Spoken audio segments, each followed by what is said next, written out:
be a good student and a mentor, and the world will be a much happier place.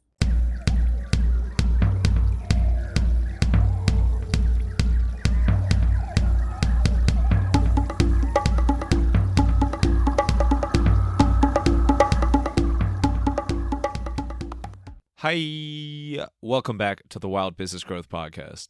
This is your place to hear from a new entrepreneur every single Wednesday morning who's turning wild ideas into wild growth. I'm your host, Max Brandstetter, founder and podcast producer at Max Podcasting. And you can email me at max@maxpodcasting.com to save time with your high-quality podcast. This is episode 248, which should be a word, 48. And today's guest is Corrine Heck. Corrine is the founder and CEO of Details Flowers Software, the premier software for florists and people in any space dealing with flowers.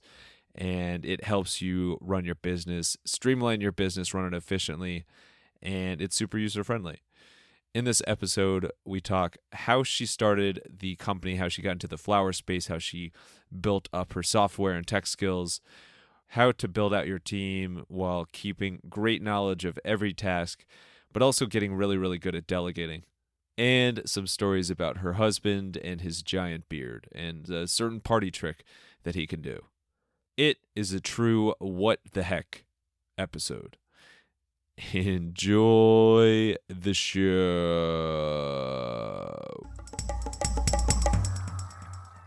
Alrighty, we are here with Corrine Heck, founder and CEO of Details Flowers Software, one of my favorite, detailed flowered software companies.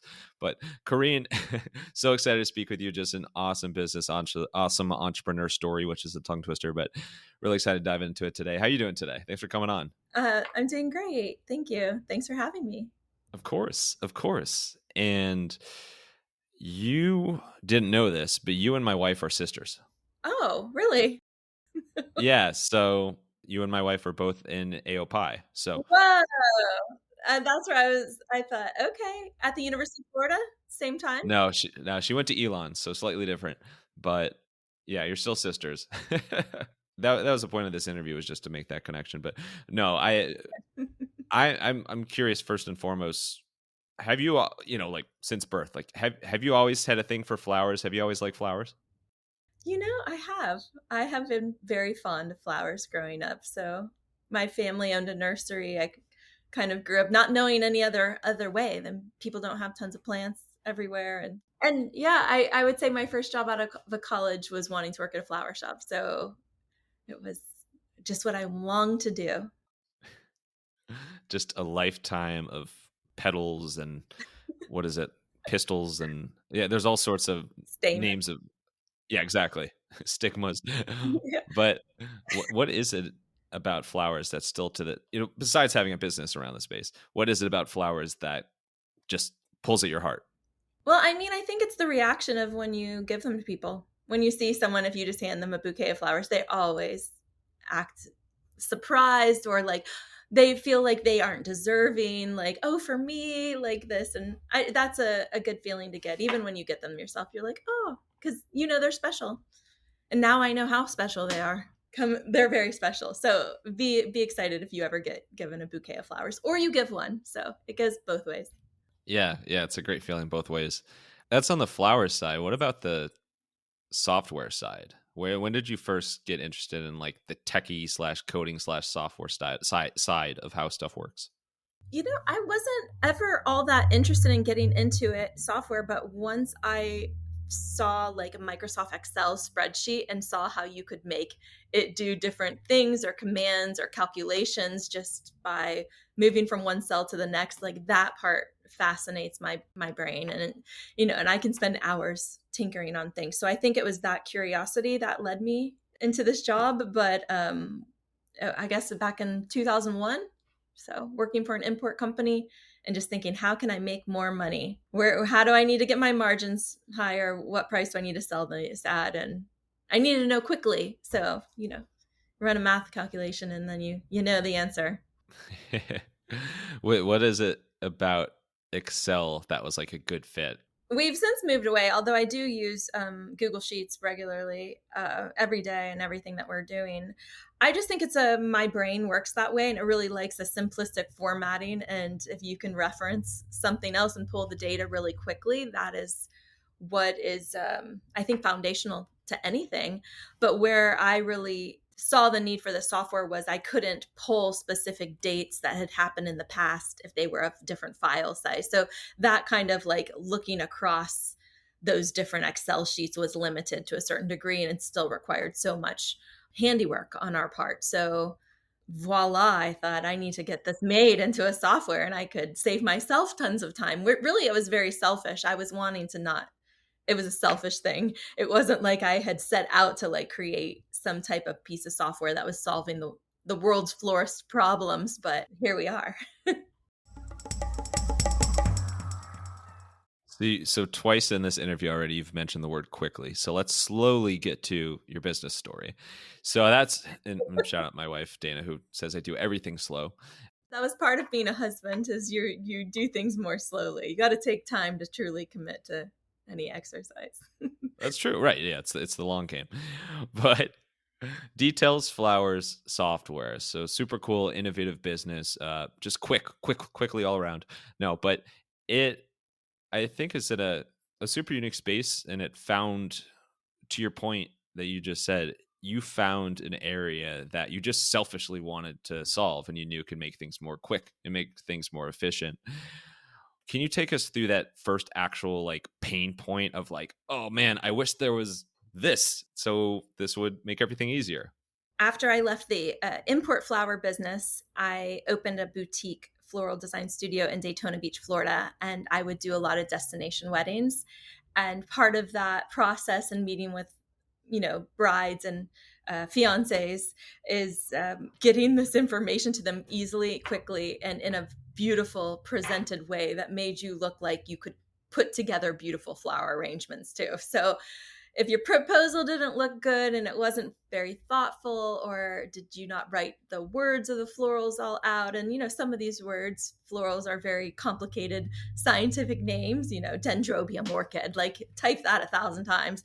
Wait, how? I can't even pronounce that. What is that again? Dendrovi. That's from Star Wars, I swear. Yeah, right. Dendrobium orchid. That was one of the words, and I've seen it spelled multiple different ways. So I was like, where is the naming convention on all of these flowers, and how much does that flower cost? And so those simple problems for me were very clear, and anybody that was creating the same line of work was also encountering that. So I just felt like if I spent a lot of time writing a proposal, some of them would take 4 to 6 hours. Where do you find 4 to 6 hours in your day to do that for one client? And if they don't proceed with your contract, then you've just wasted all of that time. So I need to find a more efficient way that I thought was beneficial not only to my business, but that would capture like those clients. And now our florists are getting a yes even before they leave the consultation. So I've saved them not only that time, but they can say at the end of the consultation if it's a proceeding event. So it's really exciting. So that time saving benefit or perk of it, was that like the biggest driver of creating this in the first place? I was just so tired of writing the same recipes for the same clients on different days or at different venues. So I'm like, why can't I just populate all that information into this bride and maybe add a few things that they might be desiring? But also, what is that going to cost me if I change up this calculation that was already done and add a bunch of other things or new flowers? So there was no easy way to do that. It was like everything was so custom. And I loved my clients. Like, don't get me wrong. Like, this was absolutely what I wanted to do with my life. It's just the paperwork was so burdensome. And so I almost dreaded having those consultations, because maybe I could meet with a bride on an empty Saturday because that was the only day they had free. I had no events.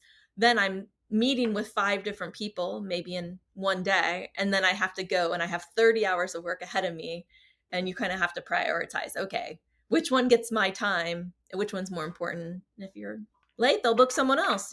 How it's probably changed a lot since those days in like 2008, 2009, when the economy was like, it was much harder, but I was really hustling hard. And then one day I had this like I've solved a big problem here. So That's a great feeling. yeah, it was. I was like, but then it was all I could think about.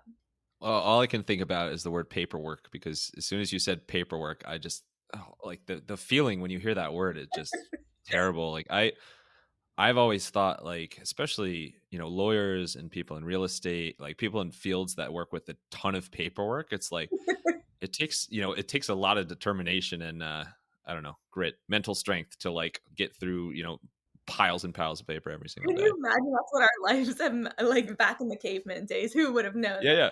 our biggest like problem would be this paperwork? But Oh God.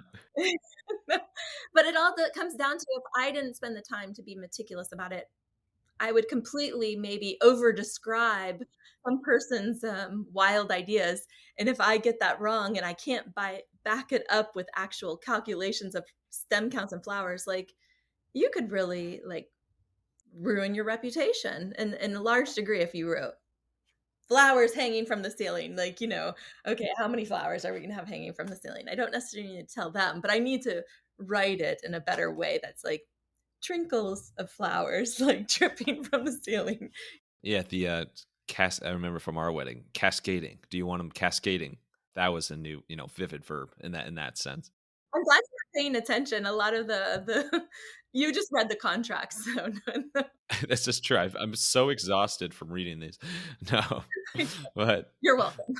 thank you. But so you're making things so much more efficient, so much less paperwork.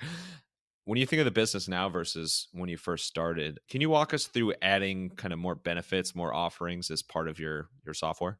When I started doing multiple events in a weekend, it got hugely complicated and I would have to bring in other people. So I needed a feasible way to really explain exactly what we were supposed to produce. So a lot of the software has like recipe sheets or what they need to create. So as you're building out a design, it also compiles all the products or the items that you might need into one central list. And for many florists, they'll take that list and either go to their local flower market or send it to their wholesaler.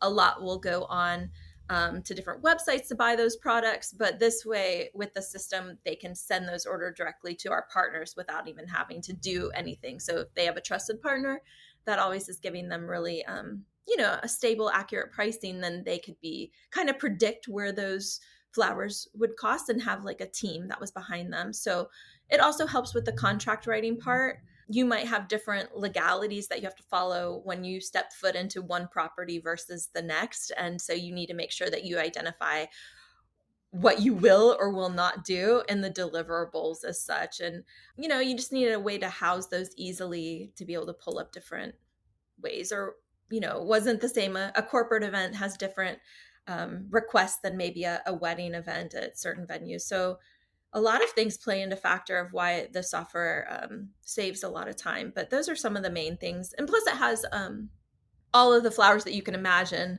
are loaded into this database. So you have that all loaded in the system. You're working on these different traits to like make it, just like add more and more value to different business owners and event planners and people in the space. Is there an inflection point that you think back of with the actual software that when you discovered this, like people were like, wow, this is amazing. Like, thank you for doing this.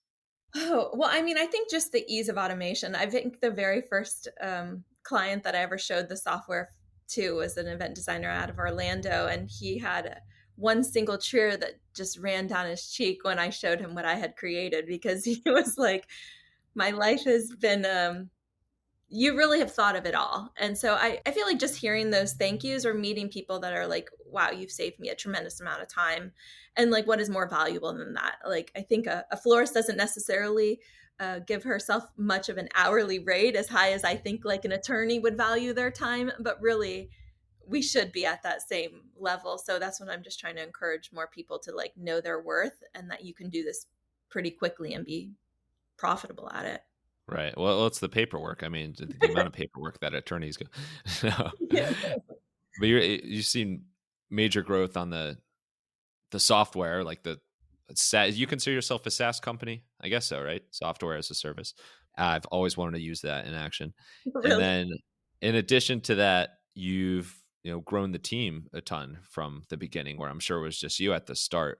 What have been the I guess the key secrets to you being able to grow the team and, sustain growing the business in that sense. Well, I did a lot of pitch competitions at the very beginning to earn money because I was working on a florist salary, and every bit we made extra, we kind of dumped into the development part. So having a competent team around me has always been a dream.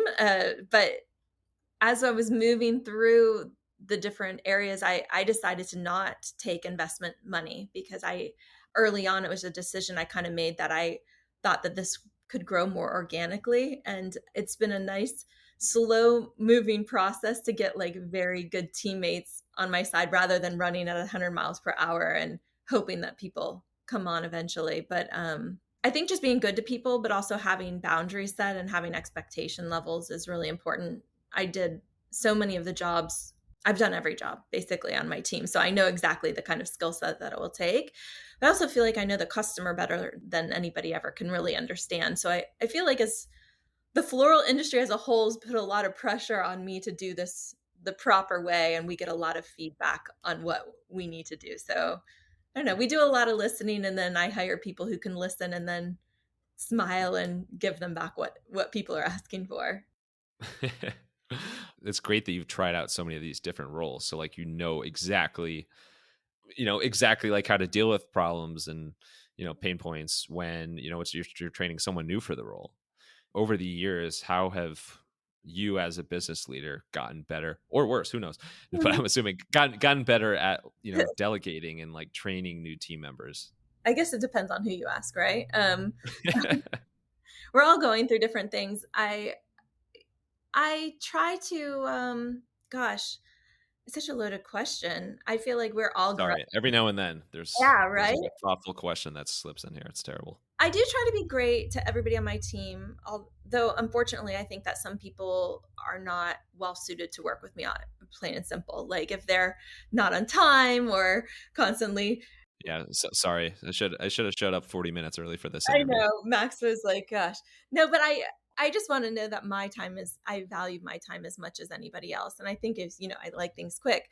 It's interesting. The floral industry is a unique industry to work in. I think if they can't relate to the customer base, it will be a really hard experience working here because it is a lot of designers and creatives, and they're not always the most business. I think they care a lot about their business, and we're all just trying to figure out the best way to do it. Yeah, I think I've grown a lot. I've set a lot of boundaries over the last few years on the way that I think things need to be done. And if people don't really like agree, then they don't have to be working under my team. Like we're a small business, and I feel like every position here is an extension of a job I would have been doing. So if you're not going to do it in the same way that I would probably do it or better, because obviously I want to have people who are smarter than me working for me. Impossible. Come on, take it back. I know. It's been a fun ride too, and I do a ton of reading. I do a ton of listening to different podcasts. I see how did someone do it before, and then, if you get it wrong, I just give myself a lot of forgiveness and grace and say, "You know what? I can try again next time." But that one, I've tried to negotiate on certain terms or something that didn't really work out well with certain partners, and it's like, "Oh, I really pushed too hard there." That didn't work. Or there may be someone that we're doing some advertising with that is not really working for us, and you have to have the strength to be like, hey, this is why I'm pulling back and I would like to see this different. So I feel like you have to be open and transparent in this work, or you're not helping anybody, right? Right. Yeah. Well, I think open and transparent is always a good way to go. And regardless of the industry. And then that's when I think about your business, the thing I can't get away from is that you've been involved in this industry before, but like you're introducing something that's super almost like futuristic to this industry that is so much based on, like the beauty of flowers and, the paperwork and, like hands-on, not tech related things. Yeah. And you're throwing like a SaaS product into it and it's obviously doing great. But what advice do you have for anybody that has like a SaaS platform or something a little bit techy that's trying to disrupt a, quote unquote traditional industry? Oh gosh. Well, I persevere. I don't know. Believe in yourself. If you think it's a good idea, maybe ask a few people. But no one gave me really the encouragement to pull forward and do this because they didn't. I knew I should have been there like 20 years earlier. I know. I missed. I would have said, go team.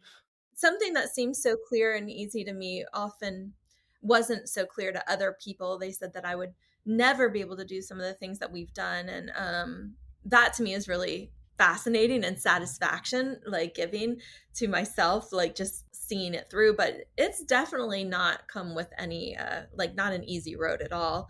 Um, I don't know. I think if there's something that's really weighing on your heart and you think about almost every day, like I took 10 years to take action because I thought, how am I going to build something that can compete with like these big top software players in the floral industry, like FTD or Teleflora, multi-billion dollar companies? And I thought that they would just squash what I had created and push me out of the way. So it took me 10 years to take action, but what I realized is they didn't know what I know, and they didn't know how to accomplish this or to meet like the needs of the people that really need the software. And I kind of felt like early on that there was a shift happening in the industry, whereas grocery stores were really getting into the floral space, and most people would pick up their flowers from their grocer when they were shopping. And that to me is where it stood out, is that I need to have something for these event designers and event florists that are doing solo events that, Publix is never going to show up for, to create like some hoopah at the Ritz-Carlton. Like, I just don't think I would hire them to do that. I would hire an event designer who was going to go and create this. So it was definitely more a luxury product that we're going for, and people that understand that execution and presentation is really what sells for them. Especially if it was a hoopah with cascading flowers. The cascadier, the better, right?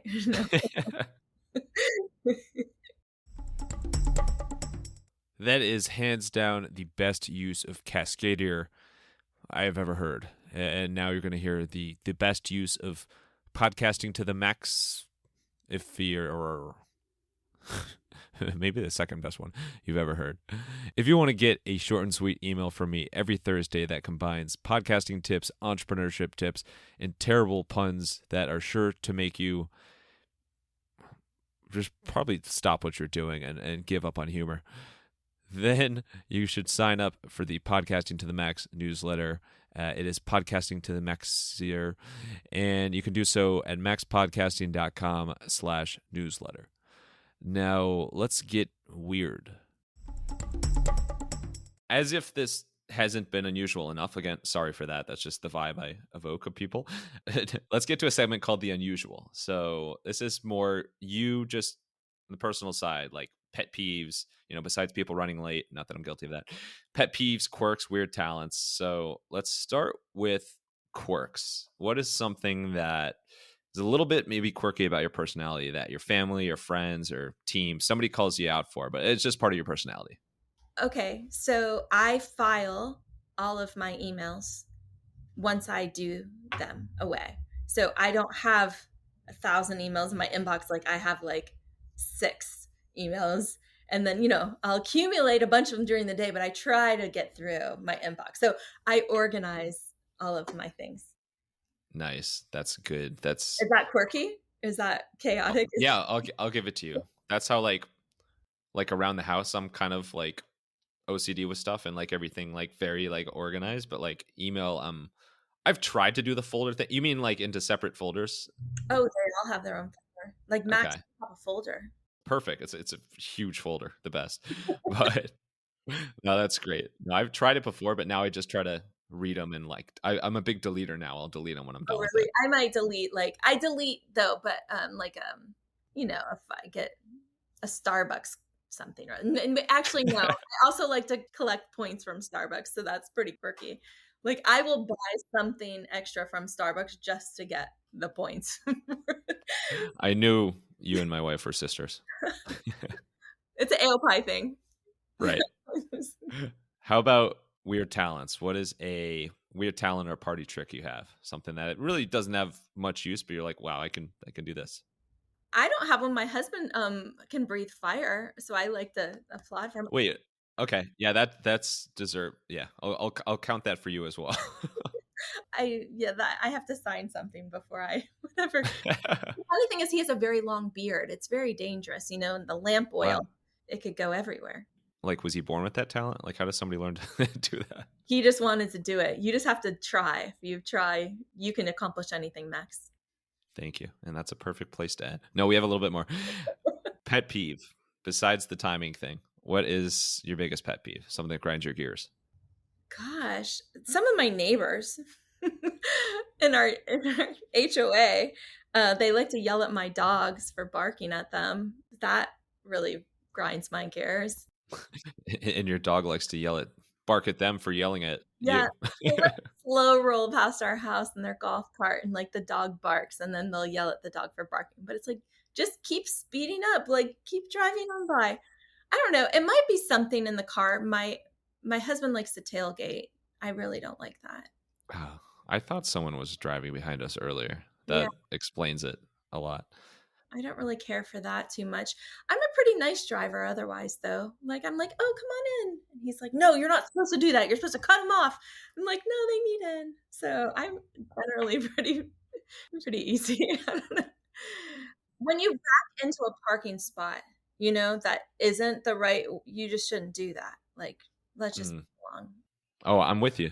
Yeah. Yeah, there's some I've seen some, like, there's some corporate offices that I knew back in well, I know of one back when I lived and worked in Connecticut, where they like forced everybody to back into their spot. It was like required, and it was like, that was pretty intense because it wasn't. I get where there's some parts where it's better to do it, but the whole garage, like, I don't know, it just It's seems like a lot. messing up the whole, like, what. Yeah, the food chain. I don't know.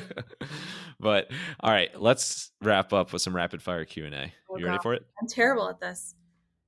All right, let's get wild. So, I know you've lived in some different parts of Florida. What has been your favorite, hands down, part of Florida to live in? Well, seaside, if I could move there officially, I would say. But other than that, I like it here in Ormond Beach where we live. Anything with beach in the name sounds nice. So Yeah, right. that's nice. What is your favorite flower of all time? The goat of flowers. Oh, I would say a garden rose, a really fluffy, ruffly one with fragrance. I was not expecting fluffy ruffly in this interview. I should have seen that coming. Yeah. But garden rose, that's a good one. That's a staple. How about an underrated flower, like a off the beaten path? Like, ooh, this is actually really, really cool. I think a scabiosa is really, really cool. I'm pretty sure we ate that a pasta scabiosa in our Italian honeymoon. It just sounds like it. We ate at a restaurant like that. They look really cool. Yeah. Scabiosa. I just want to keep saying it. Scabiosa. All right. And then you mentioned that you like books and podcasts. We'll go with podcasts. Other than this one, thank you very much. What is your favorite podcast to listen to? Two fat guys talking flowers. Oh, I saw that actually when I was researching. Yeah, they did like a super long interview with you. That's awesome. Oh, they did. It went way too long. And the whiskey was flowing. Like, I forgot I was even on a podcast at that point. Perfect. Well, I'm offended that you remember now. But last one, what is something that most people don't know about Gainesville? Well, everything bleeds orange and blue at the University of Florida. I don't know. They've got a great Panhellenic system, which we've kind of already reviewed, but I did enjoy that. And this is officially sponsored by the Panhellenic. I can't even say it, but no, it all goes full circle. I've done a podcast for AOPI before. Actually, they have a coffee talk with Crystal. So Oh, we'll have to get my wife Dana. No, Dana would hate that. She, I don't think she'd like that, except for after the wedding, we did a wedding recap episode that starred her, and she knocked it out of the park. So oh, that's awesome. awesome, sisters all around. So, Corrine, thank you so much. This has been an absolute blast. Just love everything with your business, and so fun learning about your fire breathing husband and among other things. But no, thank you so much for coming on and like all the awesome stuff you do with I messed up. Details Flower software. I was so good until the end. Where is the best place for people to learn more about your company and connect with you? Yeah, well, you can always meet us at one of the industry events. We like to sponsor a lot of things that happen throughout the year, throughout the country.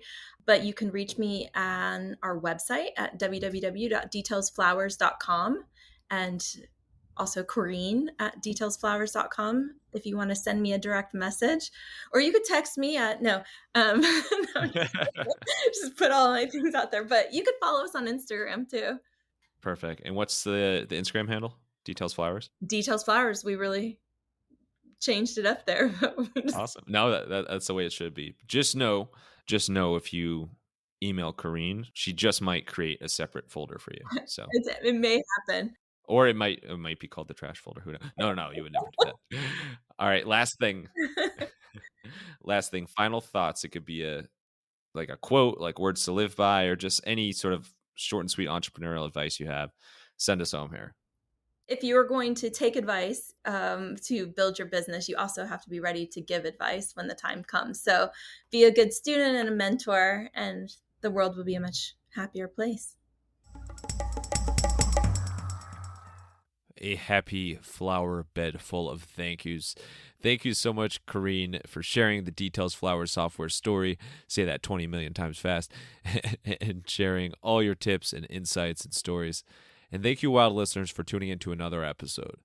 If you want to hear more wild stories like this one, make sure to follow the Wild Business Growth Podcast on your favorite app and tell a friend about the podcast. And then try out some tech-driven flowers or flower-driven tech with them. You can also find us on Good Pods, where there are good podcasts and podcast recommendations and people. And for any help with podcast production, you can learn more at maxpodcasting.com and sign up for the Podcasting to the Max newsletter at maxpodcasting.com/newsletter. Until next time, let your business run wild. Bring on the bongos!